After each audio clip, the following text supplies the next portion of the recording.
You load up your favorite racing game to unwind after a hard day of work. You think to yourself, it's been a week. Surely the cars have been rotated down at the dealership. So you head on over to pop your head in, and there it is. It catches your eye immediately. Closer to a teardrop than a chassis, more a reflection of nature than a design of man, a remnants of a bygone era where form was equally important to function.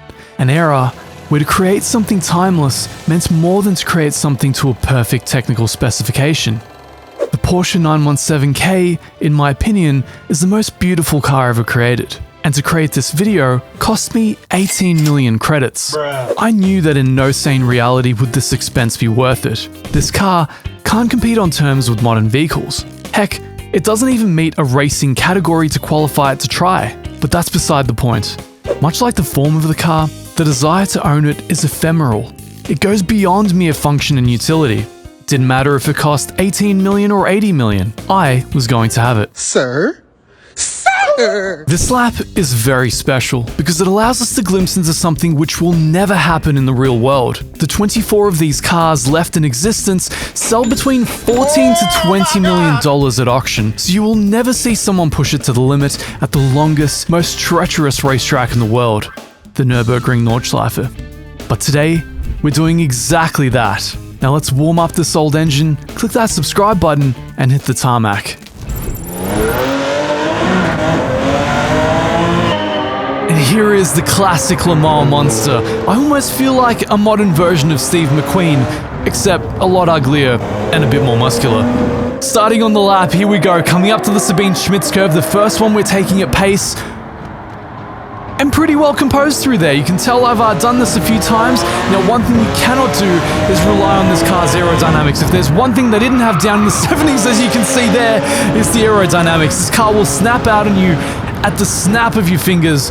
As we get down into Heusinkveld, I'm bouncing off the curbs. I want to avoid turning the car. I want to keep it on as straight a trajectory as I can, and sometimes flying over the curbs is a more comfortable way to do that than trying to deftly negotiate the corners. So you'll see me doing some pretty wild stuff here through Heusinkveld, which we get through with reasonable comfort. So not resting on our laurels, of course, we speed on down the car with an amazing balance of performance for something from the 70s, 260 kilometers before we brake hard for Flugplatz. Have to over-brake by modern standards. The aerodynamics will not keep us contained through there, so I'm definitely having to balance the wheel a lot more than I'm used to, and this is where stuff really gets scary. In a modern car, just flat out, you don't even have to think about it. It's all just flat, turn flat. We've got to brake super early, otherwise the car gets airborne through there.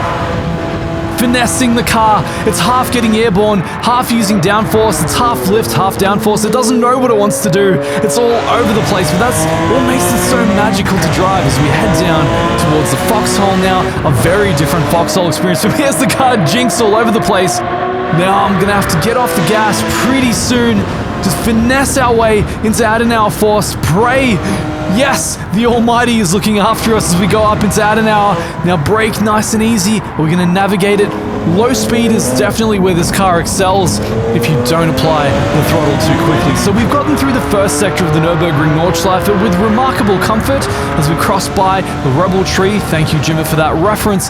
Now heading into Sector 2. I'm having to brake so much earlier in the car, so much oversteer even at high speeds. It lacks solidity, it lacks grip, it's always dancing, it's always interacting with you. While that is fun, while it is engaging, it's not necessarily the best thing for lap times or for your continued breathing. As we try to keep it contained throughout this downhill section of the track.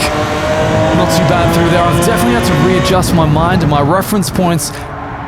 Oh man, I was going to say it's very nice through there, but we oversteered through that entire section. It almost saved us some time, actually, just kind of getting the rear end out through there. Managed to face the car down the rest of the track a lot earlier than we would have otherwise with understeer balance. As we over-brake as per usual. It may look like I'm underdriving this car, but I assure you I'm not. Even just 5% over where I am right now is pretty much the car going over the edge. It's such a fine edge. It feels completely composed until it doesn't at all. As we once again brake super early down into second, super long gears in this car. It only goes up to fourth. Just something that kind of works both against it and for it, because I certainly can't see myself chewing through a bunch of gears in a car that's this insane to drive. now go through the long climbing section of the track. I'm definitely, oh my god, that is insane. Oh, that's wild. I can't contain it. So that's almost at max speed. That was at about 260, 270 kilometers per hour. How are we going to go through here? Down to third. Car. Wow, okay, that was amazing. That turned out a lot better than I expected. Up to fourth. I'm apparently a lot braver than I remember. Car really composed through there. Early on the brakes. Down to second. Keep it composed. Can't get on the power too early. The car will spin out. Okay, not too bad. The dangerous moments in this car are definitely at higher speed as we get into the carousel. How's it going to handle this? With remarkable comfort, it turns out. We'd have seen that coming. And now into Sector 3. Shall I remind you, this is my favorite section of any track in the world. As I bounce off the inside curb like an absolute mongoloid. Now going into third gear, trying to keep it contained. It's not a nimble car. It's certainly not in Gran Turismo 7. I find that bouncing off the curbing, trying to keep the line as straight as possible is often the better trade-off to make. Oh, the car, it cannot apex there. Just no downforce holding it down here. Oh, actually not bad. Not bad through Whippleman, I'll give it that. It's lightweight, certainly aiding it where aerodynamics fail. We're going to keep it in third. Yes, I will not risk the torque dump to my rear wheels. That would be a horrific thing to have happen at this point in the track. Okay, we haven't spun out by touching the outside curbing. That's a good day in my life. Almost lost the rear end there on throttle. It's so easy. It looks like you're under driving until you're not, and then it's pretty much all over. This is like early iRacing right here. So up to third. How are we going to go through the jump that's coming up in this section? Here it comes. Oh, that's rough, but actually handled it really well. A lot of understeer on the exit, not the amount of grip that you want through there. Certainly not the partial lift that you would have in a modern hypercar or even a GT3. And now through this very dangerous high-speed section, we can only go about 230 through here. We're gonna have to brake really nice and early. Aerodynamics play a huge part in this corner as I snap horribly. That's what I'm afraid of. Oh, the car, it's just constantly on the edge. Mini carousel now. Handles the carousels with remarkable ease. Maybe it's that soft old school style suspension and the soft tires, you know. We had a lot of bouncy boy action going back in the day. So I try to keep it contained around here. Coming out onto Dirtinger, we get a reasonably okay run. Up to the top gear, I believe fourth is where this one maxes out. Almost going 300 kilometers per hour, partially because it has so little downforce by modern standards. But the top speed is where we're going to gain a lot of our time back, because the modern GT3 can only go about 270 around here, 280 I think. 317, our top speed going up the hill, pretty darn impressive. Now the brake zone here, this is going to be tragic. Letting off very nice and early, brake early, down to third. The car is just bouncing all over the place. I'm feeling the rear end trying to step out on me. Really well composed through there. You can tell I've failed there more than once. Staying in second gear, I'm way too afraid to drop it down into first, and what's it gonna be?